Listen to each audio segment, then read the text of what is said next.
Hello and welcome to the Show Up as a Leader podcast. I am your host, Rosie Ward, and I'm super excited to begin this adventure with all of you. You know, for years, I've had people say, you should have a podcast. And do you have a podcast? And I've always had this thought of why me and who the heck am I to put out a podcast? And what I realized, and those of you who know me or as you get to know me, that was really my own story, keeping me safe and small.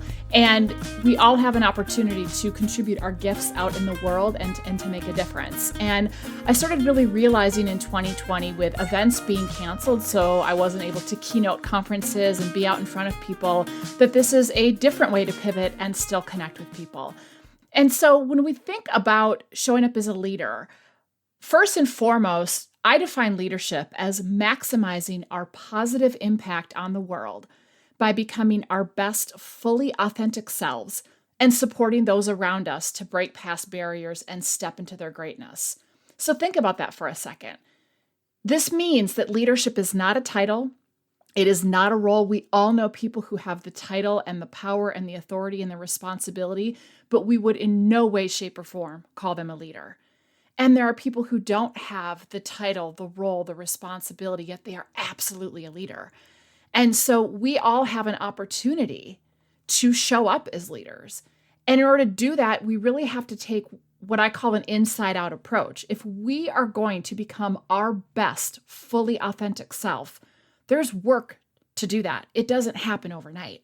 And if we are going to maximize our positive impact on the world around us and support others to step into their greatness, that also takes some work. And for more than a decade, I've really been advocating for this inside-out approach to looking at change, to developing ourselves, to developing others, and really ultimately changing the culture of teams and organizations and even communities. And why I think this matters now more than ever, and perhaps this is the right time to launch a podcast, is I'm a huge fan of Brené Brown, and I'm so honored to be one of the people who she certified last year to facilitate her Dare to Lead work. And she conducted 7 years of research on courageous leadership and really looked at what is the future demand? Who's still going to be standing in, and what do we need in these volatile, uncertain times? And her research found that we need braver leaders and more courageous cultures. This means that when things get tough, like Lord knows they've been in 2020, that we are not keeping ourselves safe and small. We're not putting on our armor, as she would say, and going into self-protective mode. And instead, we are leaning into that discomfort rather than tapping out when things get uncomfortable. We're looking for, yes, this is uncomfortable, but I'm going to have this conversation. Or, yes, this is uncomfortable because I don't know what's happening next, but I'm going to look for a path forward. And so for me, I will just say that my armor, and I've written this in our books and blogs, but my armor is really getting into what I call full-blown pain in the ass, get shit done mode. And I get super productive, and I start looking at what more I can do, and I overfill my schedule, and I'm just do. And then when I do that, guess what? I don't have to feel the discomfort, the uncertainty, the fear, because I'm just too busy to feel. So for me, showing up brave has meant pausing more, really reprioritizing my life and my tasks and what I take on. It's been being real about what my bandwidth actually is. You know, for years, I prided myself when people would joke, what are you, Wonder Woman, and how do you do it all? And I kind of wore it as a badge of armor. And to some extent, that was true, but to some extent, it was really at great cost. You know, I wasn't taking care of myself in a way that I could. I wasn't as present with my family. I wasn't having the time for relationships that matter to me. So this has been about getting really clear and advocating for boundaries that allow me to really show up as my best self and constantly anchoring myself in my core values. There's a great exercise in Brené Brown's Dare to Lead book that I do with groups and individuals that if you haven't done it, I highly recommend it. And it's really looking at what our personal core values are. Organizations go through this exercise, but as a human being, it's really about who are we when we are at our best? Do these values define us? Are they what we use to find our way in the dark, to anchor us when things get tough? And you go through all these words and then you figure out what your values are. And it's less about the words per se, but it's how you operationalize them. by looking at what are the behaviors you engage in when you are living into that value. What are the behaviors that support you living that value? And then what are the behaviors that she calls slippery behaviors, where you are operating outside of that value? And it helps you find your guideposts, if you will. And so for me, in doing this work, the value words changed, but the behaviors didn't. And so my first core value is making a difference. And when I am operating inside that value, I'm building a nurturing community. I'm challenging my own self-limiting assumptions. I'm showing up genuine and authentically. And I'm sharing myself and my ideas, hence the podcast. And I'm speaking up even when it's hard. When I'm operating outside of that value, or I'm exhibiting those slippery behaviors, I might push my ideas or be attached to being right. I might stay small and withdraw, like who am I to put myself out there, or who cares what I have to say? I overcommit and I avoid conflict. So I always stand in what does it look like for me to make a difference now, given what's going on in the world, my family, etc. And my second core value is grace. And so when I'm operating inside of that value, I have a lot more compassion for others as well as myself, because I don't know about you, but I can be pretty darn hard on myself. And I'm curious and open to learn, and I express gratitude more freely.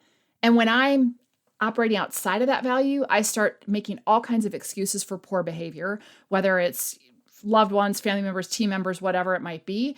I get really, really hard on myself. I start making assumptions and then acting out as if those assumptions were true. And I can get pretty judgmental and righteous. So I share all this with you to say, if we can anchor ourselves and we can get really clear and operationalize our core values, it's super, super helpful. And I have mine in like this grid that hangs by my desk, and I look at it over and over and over throughout the day. And every time I have an opportunity to tap out versus lean into discomfort, I ground myself in those values to say, okay, how do I want to show up here? And if I'm going to show up as a leader, it means I have to show up in alignment with those values, even if it's uncomfortable. And we all have the opportunity to show up as leaders in our lives. That's just one example of something simple we can do to help on that journey. And I don't know, let's be honest, like 2020 has just flat out been a shit show. And it is really like, it's just one thing after another. I feel like I'm in a bad 90s infomercial where the guy's going to go, but wait, there's more. Now there's murder hornets, and now there's jumping worms, and now there's this, and now there's that. And there's an acronym that we've been borrowing from the Army War College for years to describe kind of this uncertain, volatile, disruptive world we live in. And the acronym is VUCA: volatile, uncertain, complex, and ambiguous. And I think 2020 has certainly shown us VUCA to the extreme. And why I like referencing what's going on with that acronym VUCA is when we can name something, it helps us understand, process it, deal with it, and figure out a path forward. And what's really, really important, I think, as we look at what our future holds and where we want to go from here, is that in this VUCA environment, our brains inherently as human beings are triggered to double down on our armor and self-protect. It is a normal part of the human experience. And so I think it's so important to remind ourselves of that, because when I find myself getting hard on myself, I remind myself that, you know what? Our world right now is inherently challenging and triggering me left and right to want to double down on self-protection, right? Rather than show up as brave. It also means it's doing the same to my neighbors, to my family, to my coworkers, to my clients. And it allows you to kind of take a breath and have a little bit of empathy, right? And go, okay, this is part of the normal experience. So if it's part of the normal experience, how do we rectify this and move forward? Because we're seeing it show up all over the place. And while it's normal, it's not productive. And now I'm seeing there's a whole lot of fatigue and even apathy setting in, right? People are just tired. And that's also normal, because when we're in great change, sometimes people will rally and immediately, what do we have to do? And then it prolongs and sits there. And then people just kind of sit back and are like, I can't do this anymore. I can't see a light at the end of the tunnel. And then you figure out, how do we rise and how do we move forward? And part of being a daring leader is learning to rise after we fall. It is learning to say, okay, I've been in a state of apathy, or I've been in a state of fatigue, or I've been in a state of kind of almost paralysis. It's time to hit the reset button, pick ourselves back up, and find a path forward. And I think this is so, so important. And I know I've been leaning on this, and as I've been coaching other people, they've found it helpful too. In our new book, Rehumanizing the Workplace, we talk about these 5 rehumanizing principles. And they're not just for the workplace, they also work for our teams and our families and our communities. And the first principle is build a lighthouse. If you think about it, much like a lighthouse cuts through the fog and kind of tells boats where to go when the waters are really, really stormy, that's what building a lighthouse does in terms of rehumanizing workplaces and teams and really helping us as individuals. When we can get clear about our purpose, like why are we here? For me, I've realized when I'm at my best and I'm contributing to the lives of others and making a positive impact, my why or my purpose is to foster moments of insight so that people can break past barriers and show up as the best version of themselves.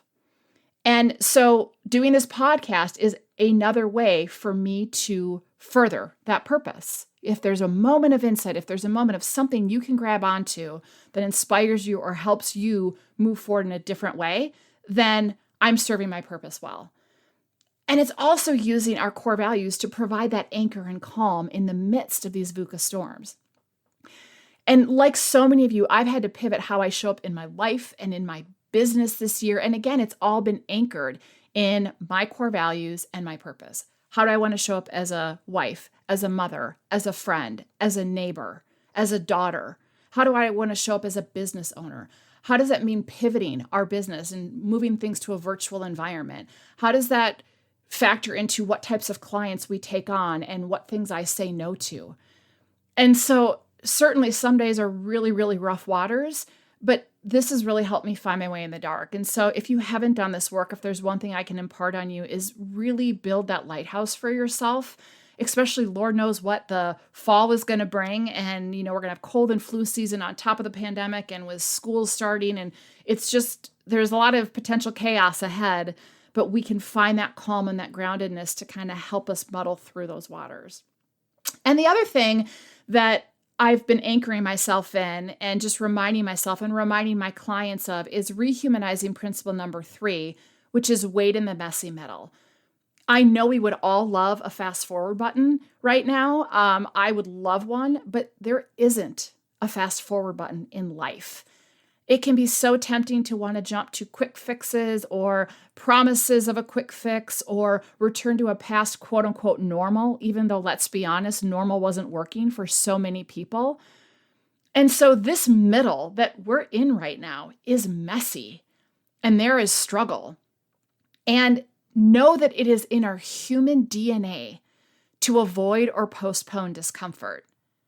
However, there is tremendous value, growth, learning, and yes, even sparkle when we lean into that discomfort and the messiness. So what I found helpful is we need to recognize that the messiness is always there. We need to name it. We need to go, oh, I'm in the messy middle. We've got to own it, own that we're in that mess. And then while we're in there, practice giving ourselves and others grace over and over and over. Because those voices are going to come up that are like, I should have done this better. He should have done that better. She should have done that better. Whatever, judgment, all types of things. And we've got to turn to curiosity and grace multiple times a day, multiple times an hour, perhaps. If you think about any growth or transformation you've had in your life that was meaningful, it's probably been preceded by a hefty dose of struggle. And you've gone through that messy middle. Right? I mean, think about like when you were learning to ride a bike, or if you ever learned a new skill or a sport or a musical instrument or another language. There was that period in the middle where you felt awkward. You didn't know if you wanted to do it. You were getting frustrated. You're like, what's the point?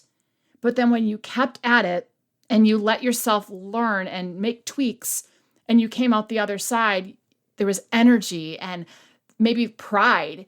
And we've got to recognize that this messy middle we are all in.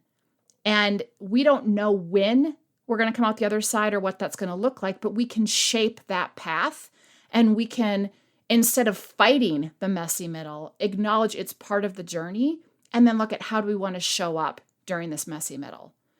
Because in the middle, we will fall down over and over again. We're going to make missteps. We're going to piss people off. We're going to do things that we're not happy about with ourselves. The key is learning from it and then figuring out how do we rise and get back up again. And so know that whether you're employed or not, or you're a parent or not, or you have a formal leadership role or not, all of us can show up as leaders, but we can't grow and be leaders or figure out how to rise and create a better world around us if we don't give ourselves permission to be in the middle of the mess. So I know that we are not just waiting in the messy middle. We might even be drowning in the messy middle right now, right? We don't know how much longer this pandemic is going to go on. We don't know what it means for our work, for our schools, for our way of life. We don't know if we're going to be traveling. I don't know if I'm going to be speaking at conferences in 2021 or if everything's going to be canceled or virtual. I don't know when I get to see some of my clients in person again versus through a computer screen. And we as a society have also had an awakening, I think, and are in the middle of the messiness of the racial and social injustices that have been embedded in our systems and society for far too long. I don't know about you, but I've been in the middle of a whole lot of discomfort as I've been reading and educating myself and thinking, why was I never taught this stuff in school? And how did I not know about redlining before? And how did I not know about this? And how have I been in this bubble? And so it's been unsettling, but I know the path forward is to continue to lean into that discomfort as well. The good news is that we can be in community and stay connected while we work through this incredibly messy middle. You're not alone. I'm not alone. Yes, it looks different for all of us, but we are all in this messy middle together. It's just some are drowning, some are wading, some are tiptoeing. And so my hope for this podcast is to share insights that I have with all of you based on what I'm learning from my clients, what I'm reading, my life experiences, but also leverage the collective wisdom of some incredible people who are showing up as brave leaders in their lives and making a positive difference, because I really believe we can all learn from each other. So I'm so excited for my first few guests that I'm interviewing for this podcast and for them to share their thoughts with you. And I'm super excited about the community I know we're going to build from this podcast. And I look forward to being on this journey with you. And I just want to remind you that, remember, you have the choice every day to show up as a leader. So choose courage over comfort, embrace your humanity, and never, ever dull your sparkle.